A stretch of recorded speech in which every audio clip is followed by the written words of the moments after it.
First of all I am Mehran Memon और engineering की degree के बाद engineer Mehran Memon. So I did my bachelors from Mehran university, शहीद जुल्फकार अली भुट्टो कैंपस खैरपुर यूएस.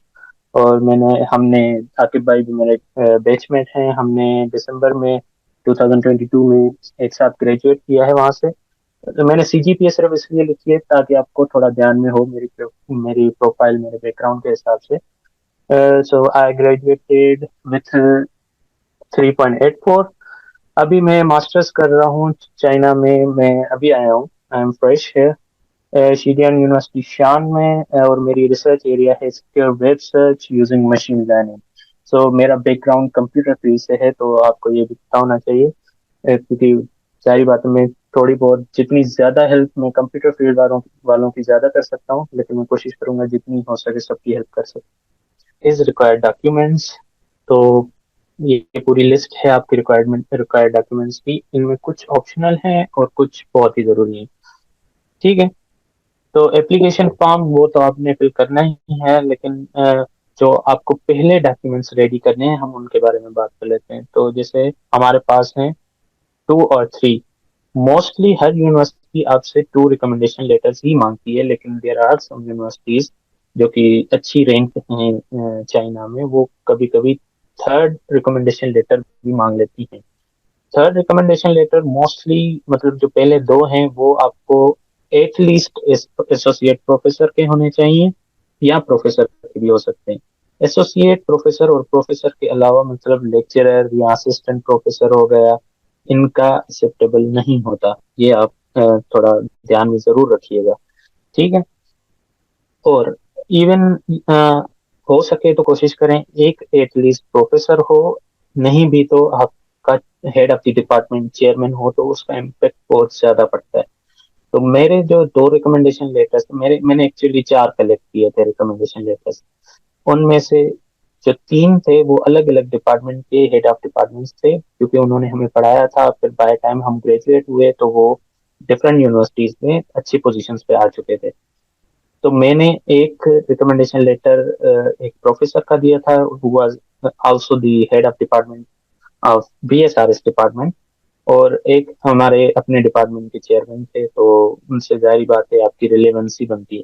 अच्छा, दूसरी पॉइंट रिकमेंडेशन लेटर में रिलेवेंसी. आप जिसका रिकमेंडेशन लेटर दे रहे हैं तो एक पैराग्राफ में एट लीस्ट उनके साथ आप अपने रिलेशनशिप के बारे में बात करेंगे. रिलेशनशिप मतलब या तो वो आपके फाइनल ईयर प्रोजेक्ट के सुपरवाइजर हो सकते हैं, ये आपका रिलेशनशिप है.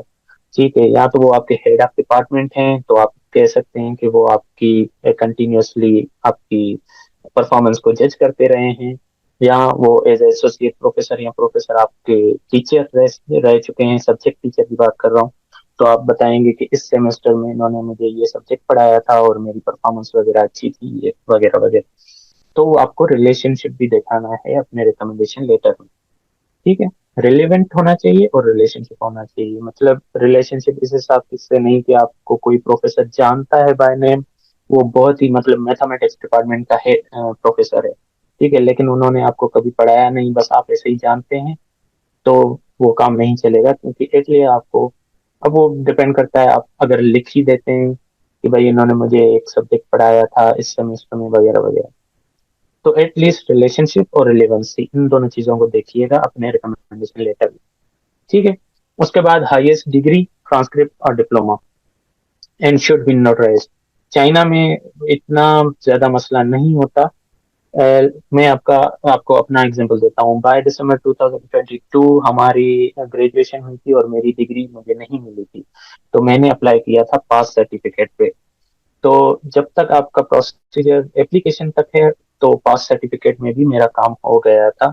लेकिन आपको एटलीस्ट ये गारंटी होनी चाहिए कि जब आप अपनी वीजा के लिए अप्लाई करेंगे और इस यहाँ पे चाइना आएंगे, तो आपके पास डिग्री होनी चाहिए. और तब तक वो एचईसी से अटेस्ट और हर चीज मतलब जो भी प्रोसेस है वो होना चाहिए. ठीक है. ये जरूर ख्याल कीजिएगा. पहले आप भले होप सर्टिफिकेट या एक और होता है आपका certificate, which is let me see, मैंने लिखा था. नो, कैरेक्टर नहीं, bonafide certificate, sorry for that. एक होता है बोनाफाइड सर्टिफिकेट। बोनाफाइड सर्टिफिकेट आपको ग्रेजुएशन से पहले मिलता है, लेकिन तकरीबन last days of your eight semester या जो आपका लास्ट ईयर है उसके, मतलब आपके एग्जाम्स नहीं हुए होते, लेकिन आपको यूनिवर्सिटी एक रिटर्न में दे देती है कि आपका पिछला पूरा जो है प्रोसेस, कोई सप्लीमेंट नहीं है, आप क्लियर है degree. And hopefully, hope certificate भी दूसरा नाम होता है, लेकिन इसको बोनाफाइड सर्टिफिकेट भी कहा जाता है। तो आप उस पे भी अप्लाई कर सकते हैं, अप्लाई एप्लीकेशन में मसला नहीं होगा होपफुली। ठीक है, तो ये चीज है। आइल्स एंड इंग्लिश प्रोफिशिएंसी सर्टिफिकेट, मैंने फिर से कहा है, अगर आपके पास आइल्स पहले से मौजूद है तो बेहतर है आप उसे यूज करें। अगर आपके पास आइल्स नहीं है तो बहुत सारी चाइनीज यूनिवर्सिटीज हैं जो कि आपको इंग्लिश प्रोफिशिएंसी सर्टिफिकेट पे एडमिशन देंगी। मुझे भी इंग्लिश प्रोफिशिएंसी सर्टिफिकेट पर ही एडमिशन मिला है।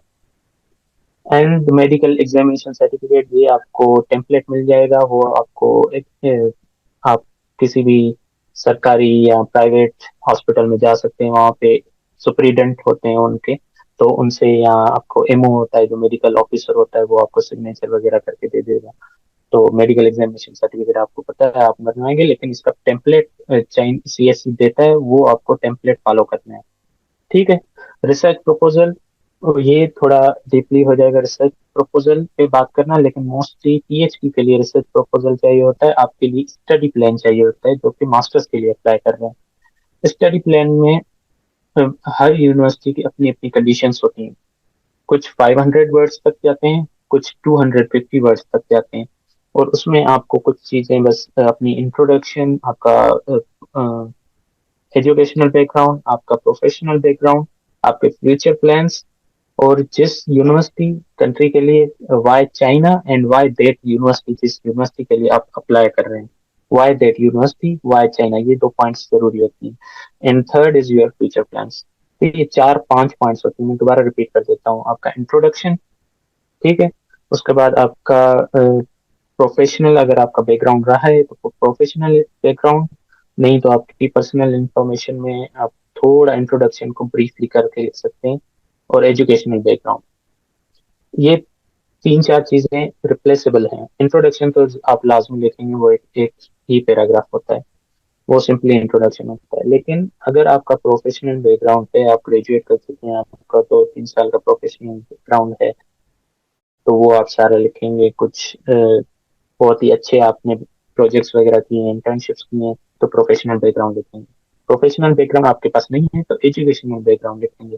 एजुकेशनल बैकग्राउंड में आप अपने एफआईपी के बारे में एक पैराग्राफ आपका जरूर होना चाहिए, जिसमें आप थोड़ी बहुत रिलेवेंसी दिखाएंगे, थोड़ा आपका टेक्नोलॉजिकल या टेक्निकल काम जो आपने फाइनल ईयर में किया है उसको डिफाइन करेंगे। ठीक है, ये तीन चीजें आपकी होगी।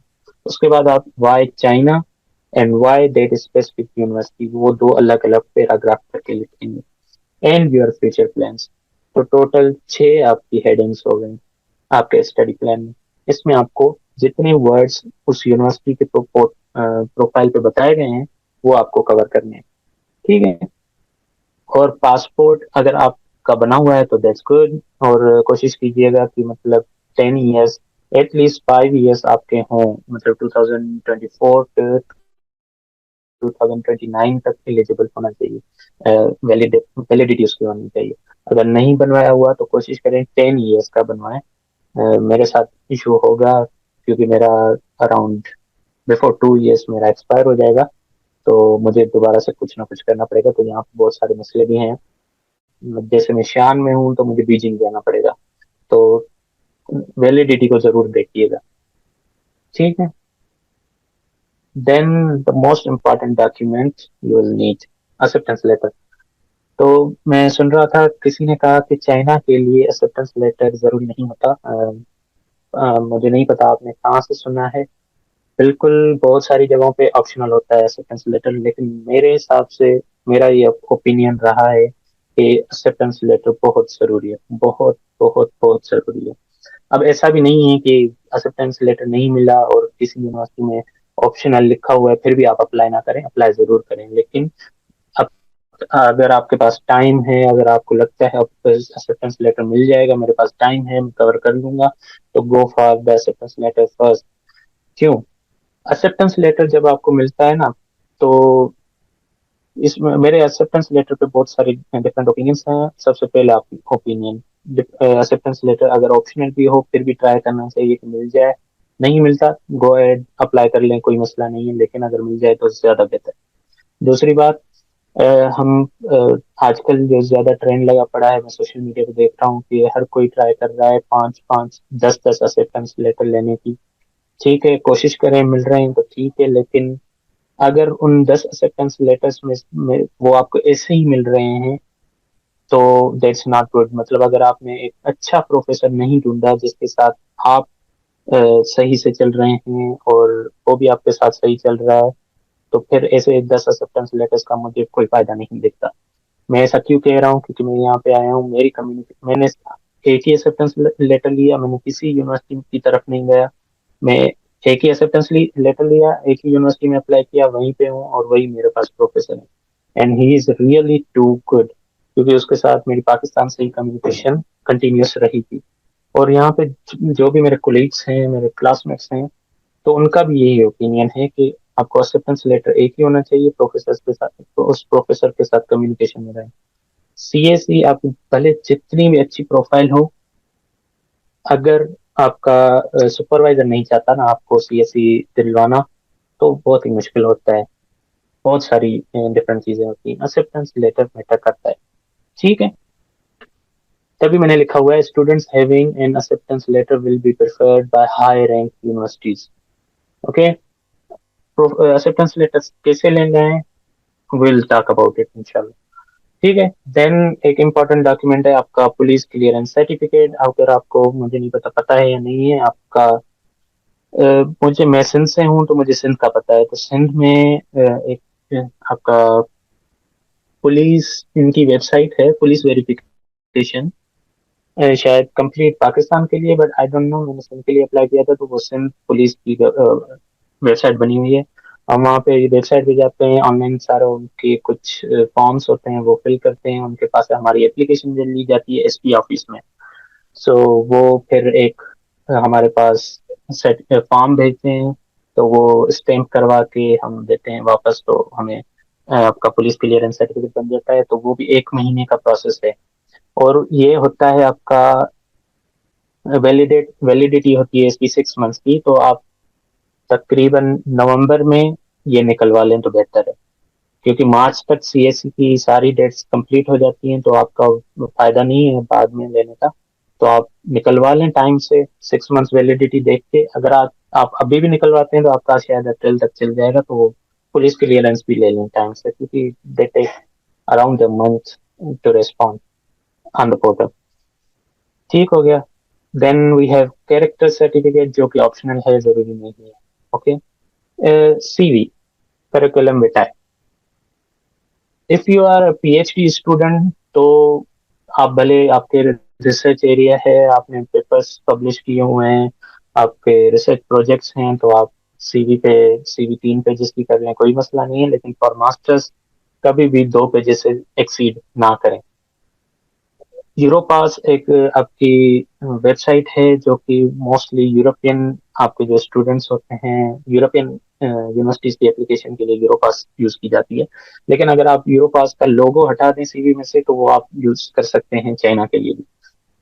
मेरे पास सीवी का टेम्पलेट है, मैं कोशिश करूंगा कि आपके भाई के थ्रू मैं शेयर करवा दूंगा, तो आप वो फॉलो कर सकते हैं, मेरी सीवी भी रिव्यू कर सकते हैं, नो प्रॉब्लम।